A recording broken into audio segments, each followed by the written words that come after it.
안녕하세요, 준원이짐입니다. 오늘은 회피형에 대해 이야기 해보려고 하는데, 최근에 회피형이라는 단어가 유행처럼 번지면서 연락이 조금 안 된다든지 혹은 어떤 문제가 있으면 회피형이다 하고 아무렇지 않게 막 남발하는 경향이 조금 있는 것 같아서, 진짜 회피형은 어떤 의미인지, 그리고 사람들이 회피형으로 착각하는 상황은 어떤 상황인지 한번 이야기해 보려고 합니다. 그럼 바로 시작하겠습니다. 최근에 회피형이라는 단어가 유행처럼 번지면서 이 단어를 아무렇지 않게 막 남발하는 경우가 있는데, 제가 들었던 걸로는 그런 상황이 있더라고요. 여러분들 바쁘면 연락이 안 되는 게 당연해요. 일을 하고 바쁘면 연락이 안 될 수도 있습니다. 바쁠 때 연락이 안 된다고 상대방을 회피형이라고 보는 건 굉장히 합리적이지 않은 지점이 있죠.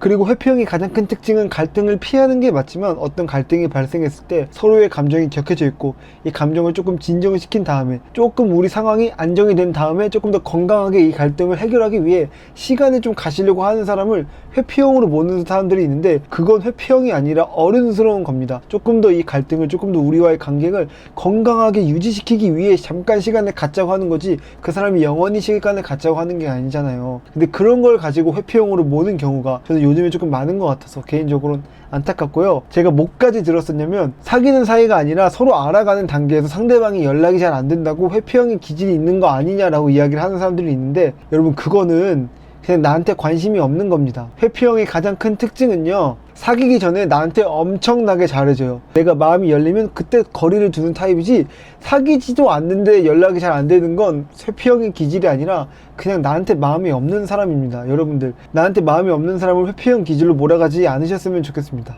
이렇게 다양한 상황들에 그냥 회피형이라는 단어를 아무렇게나 소비하고 있는데, 진짜 회피형은 사실 그런 게 아니죠.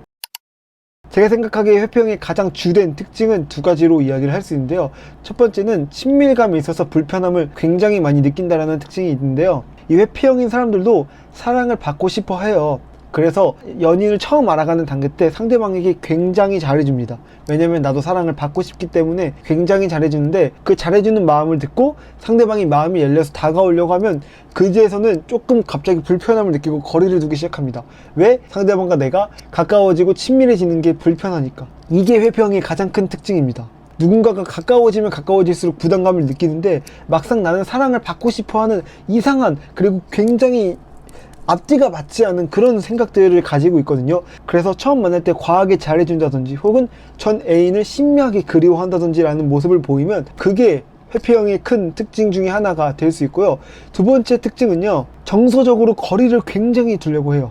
이게 내가 감정을 표현하는 것도 어려워하고요. 그리고 무엇보다 이 갈등, 어떤 문제 해결에 있어서 상대방과 내가 서로 이 문제를 해결하고 우리 관계를 진전시키기 위해 맞잡고 노력하기보다는 그 상황, 그 순간 자체를 아예 외면하려고 하는 특성이 있거든요. 여기서 착각을 해가지고 우리가 지금 감정이 격해져 있어서 시간을 나중에 갖고 나중에 이 문제를 해결하자라고 이야기를 하는 사람을 회피형이라고 보는 경우가 있는데, 그런 사람은 회피형이 아니라, 회피형은 그냥 그런 갈등, 그 순간 자체를 아예 회피를 하려고 하는 사람이 회피형입니다. 이 사람은 정서적으로 상대방이 내가 생각한 거리보다 가까워져 오는 걸 극도로 거부감을 느끼고 꺼려하고 도망을 치는 성격이거든요. 그렇기 때문에 이 두 가지 특성, 친밀감을 불편해하고 정서적으로 거리를 두려고 하는 이 두 가지 특성이 제가 생각하는 회피형의 가장 큰 특징이 아닐까라고 생각을 합니다.